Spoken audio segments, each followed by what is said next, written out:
हरे कृष्णा। ओम नमः शिवाय।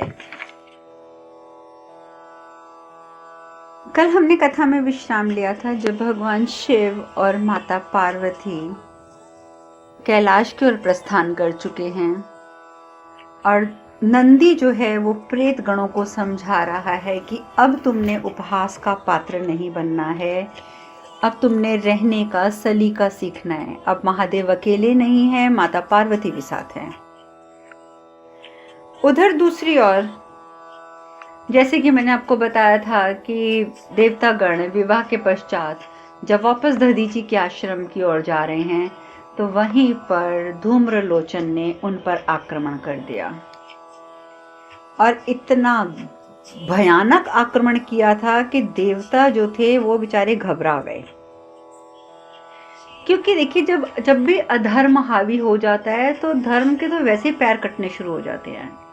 तो देवता क्या करते, ये ऐसे असुर थे जिन सब ने एक समय पर तपस्या कर करके अनगिनत वरदान प्राप्त किए हुए हैं। अब ऋषि दधीची जो हैं वो पहले तो धूम्रलोचन को बोलते हैं कि तुम युद्ध को यहीं पे रोक दो, आक्रमण अभी करा है तुमने पर मैं कहूंगा कि युद्ध रोक दो वरना तुम्हें पछताना पड़ेगा।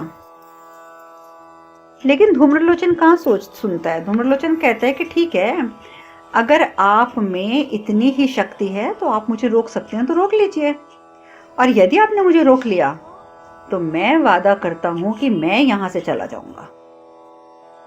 दधीची ऋषि अपनी मुट्ठी को, अपने हाथ को खोलकर धूम्रलोचन की ओर करके अपनी मुट्ठी बंद करते हैं और धुएं की तरह धूम्रलोचन है वो धुएं की शेप में आ जाता है, धुएं की उसमें आकर और दधीची ऋषि की मुट्ठी में बंद हो जाता है। जैसे एक छोटा सा धुएं का पुंज जो है जिसको उन्होंने अपनी मुट्ठी में बंद कर लिया। अब मुट्ठी में उसे बंद करके वो जोर से पटकते हैं और वो धरती पर गिर जाता है और धरती पर इतना जबरदस्त गिरता है कि उसमें उठने की शक्ति नहीं रहती। ऋषि दधीची कहते हैं कि अपनी शक्ति का प्रदर्शन करना है ना तो कहीं और जाकर करो धूम्रलोचन, अभी भी समय है, चले जाओ यहां से, चले जाओ। और धूम्रलोचन तो वहीं गिरा रह जाता है। ऋषि दधीची देवताओं के साथ आगे बढ़ जाते हैं।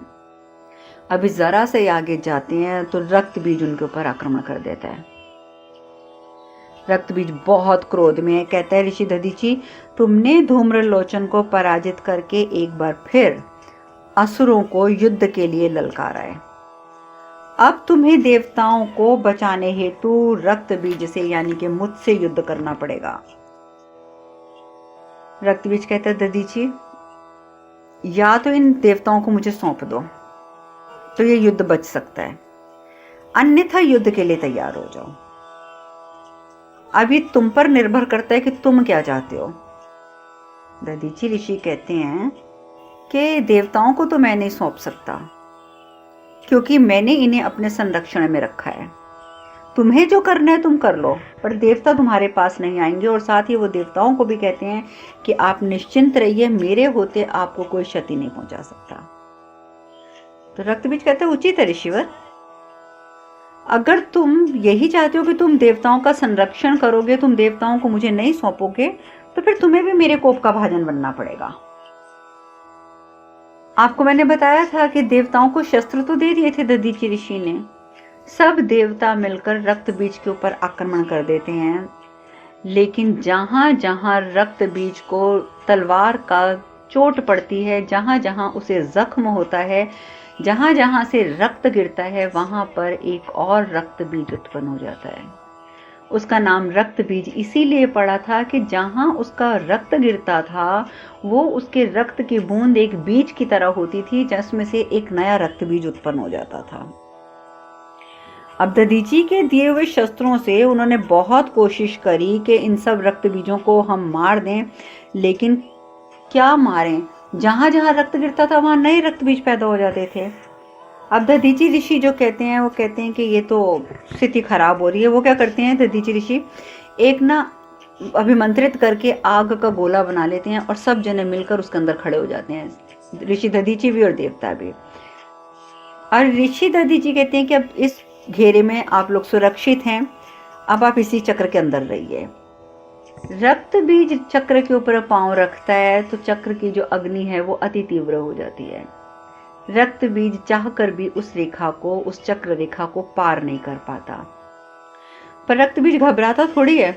वो क्या करता है कि खुद ही अपनी तलवार से अपने हाथ के ऊपर एक जख्म लगाता है, एक कट लगाता है और अपने हाथ को अग्नि के दूसरी ओर छिड़क देता है। तो वो जो रक्त की बूंद होती है वो उस चक्र के अंदर गिर जाती है और जैसे ही चक्र के अंदर वो बूंद गिरती है तो वहां पर एक और रक्त बीज उत्पन्न हो जाता है। अब दधीचि ऋषि समझ जाते हैं कि अगर हमने इस रक्त बीज को मारा भी, अगर इस पे तलवार का वार किया भी, तो इसका फिर खून जहां जहां गिरेगा तो पूरे चक्र के अंदर ही रक्त बीज भर जाएंगे, तो कोई फायदा नहीं है। दधीचि ऋषि कहते हैं कि देखो, इस समय तो यहां से पलायन करना ही नीति के लिए उचित है, क्योंकि अगर हम ये सोचेंगे कि हम युद्ध कर लें तो हम इससे विजय प्राप्त नहीं कर सकते हैं। तो इससे अच्छा ये होगा कि हम यहां से पलायन कर लें।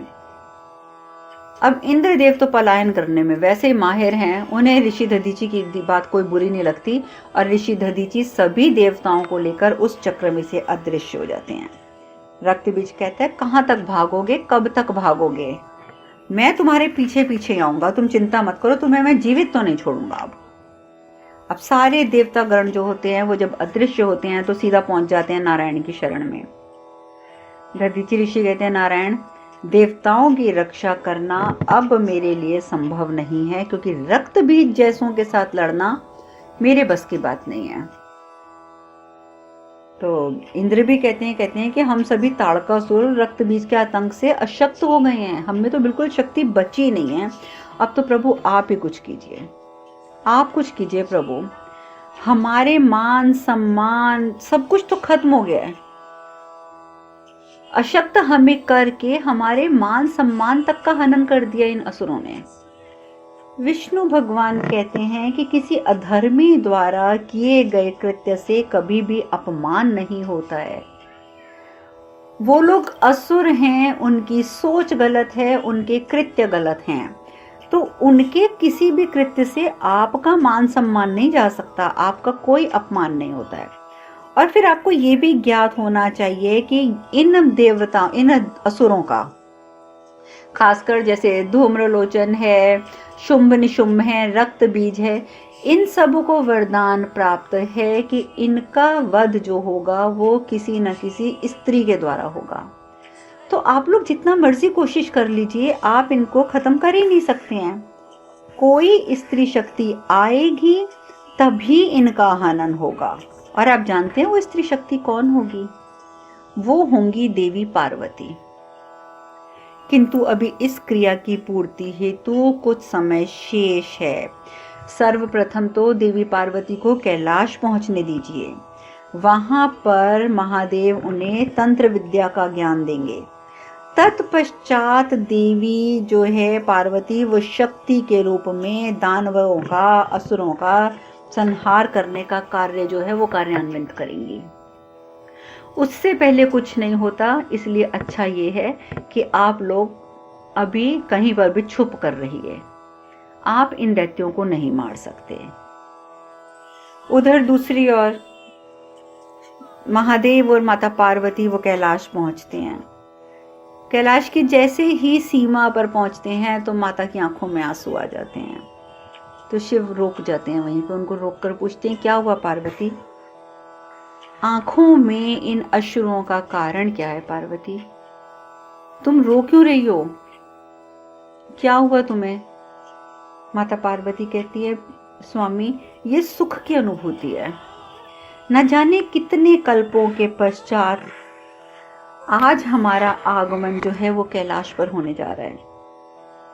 शिव कहते हैं, हाँ पार्वती, तुम्हारे जाने के पश्चात कैलाश तो सच में बंजर हो गया था। माता पार्वती कहती है, बंजर तो होना ही था, क्योंकि हमारे जाने के बाद आप भी तो कैलाश कुछ से चले गए थे, आपने भी तो कैलाश का त्याग कर दिया था। किंतु अब हम दोनों यहाँ लौट आए हैं और यही हमारा संसार है, और अब हम यहाँ पर अपना जीवन व्यतीत करेंगे। अब यही बंजर कैलाश जो आपको बंजर प्रतीत हो रहा था, आप देखेंगे कि ये पुनर्जीवित हो उठेगा।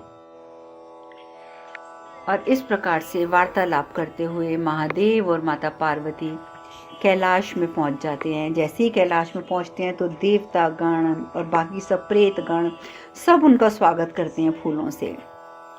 और वहां पर सिर्फ देवता गण ही उपस्थित नहीं है, ब्रह्मा जी, विष्णु जी, माता लक्ष्मी, माता सरस्वती सभी उपस्थित हैं। माता लक्ष्मी सबसे पहले आगे आकर उनकी आरती उतारती हैं। आरती माता लक्ष्मी क्यों उतारती हैं? आपको ज्ञात होगा कि भगवान विष्णु माता पार्वती के भाई बने हैं, और वैसे भी वो एक त्रिदेव का पूरा परिवार है, एक दूसरे से जुड़े हुए हैं त्रिदेव और तीनों त्रिदेवियां। तो माता लक्ष्मी जो है उनकी आरती उतारती हैं, बहुत अच्छे से उनका स्वागत करती हैं। सारे रीति रिवाज जो हैं वो पूर्ण किए जाते हैं। कलश को पांव से हटाना और लाल रंग के कुमकुम में माता पार्वती के चरणों के द्वारा पांव की छाप लेना, हाथों की छाप लेना, सारे विधि विधानों के साथ गृह प्रवेश करवाया जाता है। सप्तऋषि खड़े होते हैं, वो भी अपने मंत्रों का जाप करते हुए उनका स्वागत करते हैं। माता लक्ष्मी उन्हें कहती हैं कि देखिए देवी पार्वती, विधि विधान पूर्वक आपका हमने स्वागत किया है, आपका गृह प्रवेश हो गया है, आज से आप कैलाश की स्वामिन हैं। और अब महादेव जो कि स्वामी है कैलाश के, उनके साथ साथ माता पार्वती कैलाश की स्वामिन बन गई।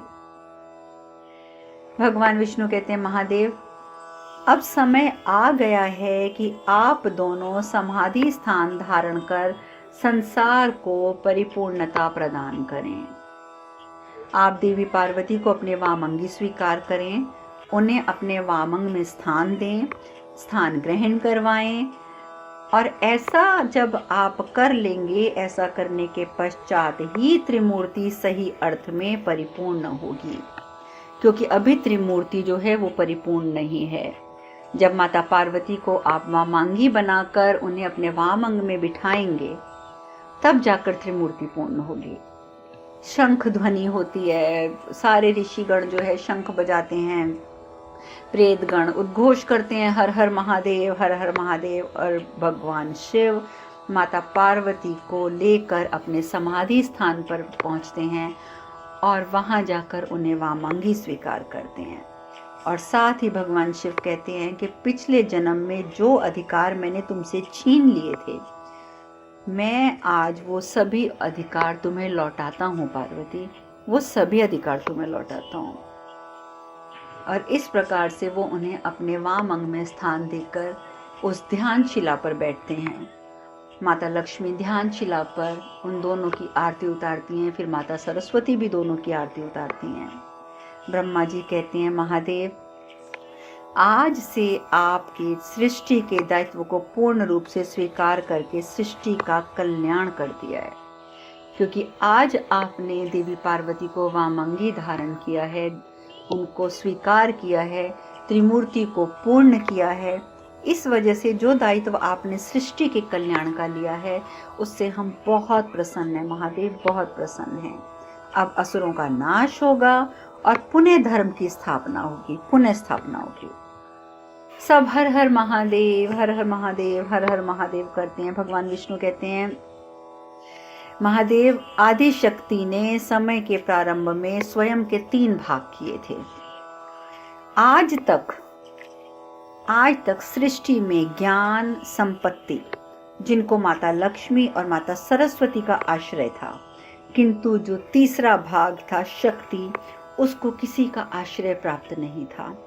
और ये आप सब भी जानते हैं कि माता लक्ष्मी जो है वो संपत्ति की देवी है, माता सरस्वती जो है वो ज्ञान की देवी हैं। लेकिन शक्ति को किसी का आश्रय प्राप्त नहीं था, इसलिए असुर, दैत्य, यक्ष, मनुष्य, नाग, पशु सभी अपनी अपनी शक्तियों का दुरुपयोग कर रहे हैं। पर अब आप दोनों के एक हो जाने से शक्ति को आश्रय मिलेगा। दोनों के एक हो जाने से शक्ति को जब आश्रय मिलेगा तो शक्ति का दुरुपयोग करने वालों का विनाश निश्चित है।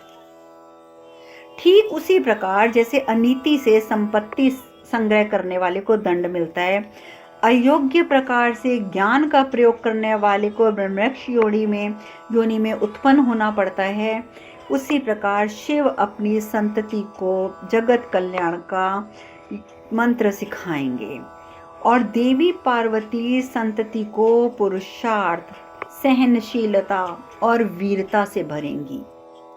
महादेव, आज ये त्रिमूर्ति संपूर्ण हो गई है, भली भांति पूर्ण रूपेण संपूर्ण हो गई है।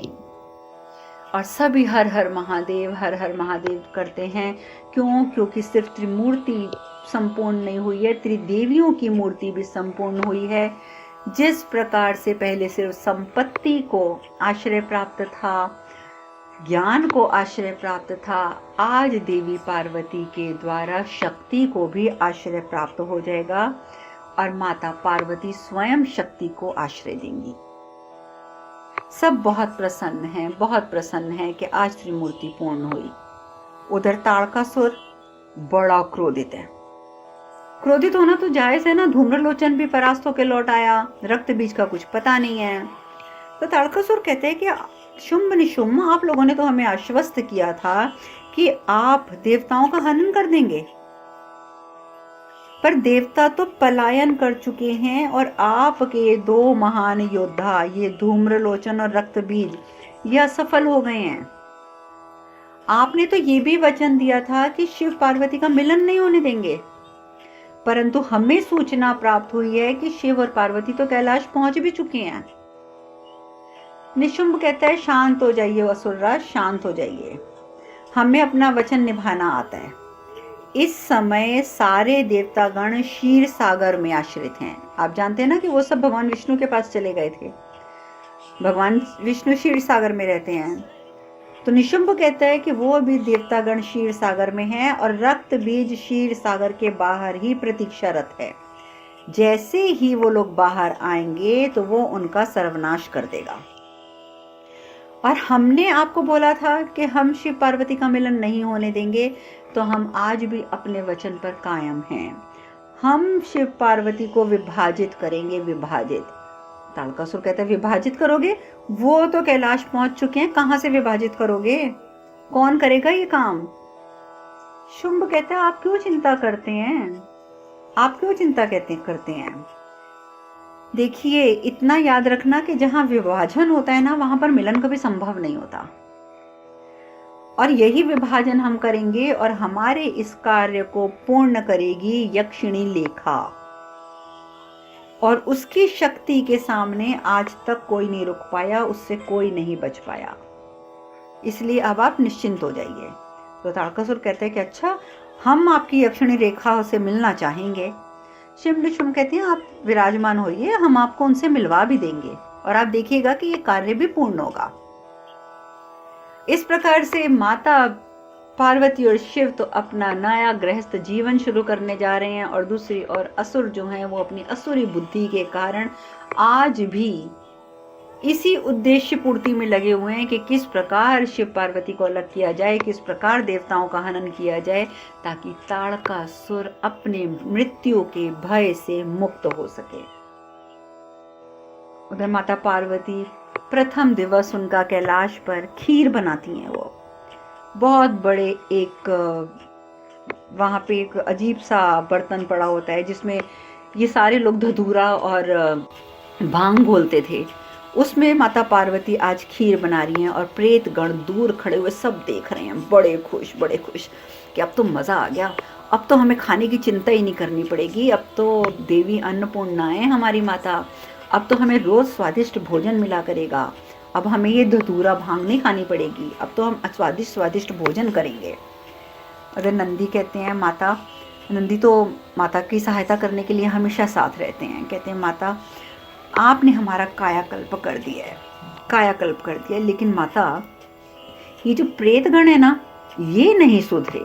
देखो अभी भी खड़े होके हाथ मल रहे हैं ना, अभी हम जरा सा हटेंगे ना तो देखना ये सारी खीर के ऊपर धावा बोल देंगे और खीर का को तहस नहस कर देंगे। इनको खुद भी नहीं खाएंगे ये और हमें भी नहीं खाने देंगे, क्योंकि छीना झपटी में सब गिरा देंगे, ये नहीं सुधर सकते। तो माता पार्वती कहती हैं चिंता मत करो, तुम इन सबको आमंत्रित करो, मैं बताऊंगी इनको कि भोजन कैसे ग्रहण किया जाता है। जाओ इनको बोलो कि आ जाओ और आके भोजन करो। जैसे सारे शिवगण आते हैं, प्रेतगण आते हैं, तो माता पार्वती कहती हैं शिवगणों, आज के पश्चात भोजन के सभी नियमों का पालन करना अनिवार्य है। सब गर्दनें हिलाते हैं, हाँ जी हाँ जी हाँ जी माता, आप जैसे कहेंगे हम वही करेंगे। माता पार्वती कहती हैं तो सुनो, भोजन से पूर्व स्वच्छ होकर पंक्तिबद्ध होकर अपने निर्धारित स्थान पर आप सबको बैठना होगा। आप सबका स्थान निर्धारित रहेगा और आप उस पर बैठेंगे और कोलाहल और उत्पात मचाए बिना एक एक करके आओगे और अपने अपने पात्र में भोजन परोसोगे, क्योंकि ज्ञात रहे भोजन ग्रहण करने की अपनी एक मर्यादा होती है और उसका उल्लंघन करने से अन्न देव का अनादर होता है, जो अनुचित है। प्रेतगण जब ये बातें सुनते हैं तो माता पार्वती से कहते हैं हमें क्षमा करें माता, ये प्रथम अवसर है कि किसी ने हमें भोजन की मर्यादा, रीति, शिष्टाचार से ज्ञानोदित किया है। हमारे जीवन का ये प्रथम अवसर है। हम नियमों का पालन अवश्य अवश्य और अवश्य करेंगे। और सब एक साथ कहते हैं कि हाँ माते, हम सब इसका पालन करेंगे। माता पार्वती कहती हैं ठीक है, उचित है, तो फिर अपना अपना स्थान ग्रहण करो। और साथ ही वो नंदी को कहती हैं कि नंदी, अब तुम भी इनके साथ भोजन आरंभ करो। अब आगे की चर्चा हम कल करेंगे। आज हम कथा में यहीं विश्राम लेते हैं। हरे कृष्ण कृष्ण कृष्ण हरे हरे, हरे राम राम राम हरे हरे। आप सब खुश रहें, सुखी रहें, स्वस्थ रहें। हरे कृष्णा।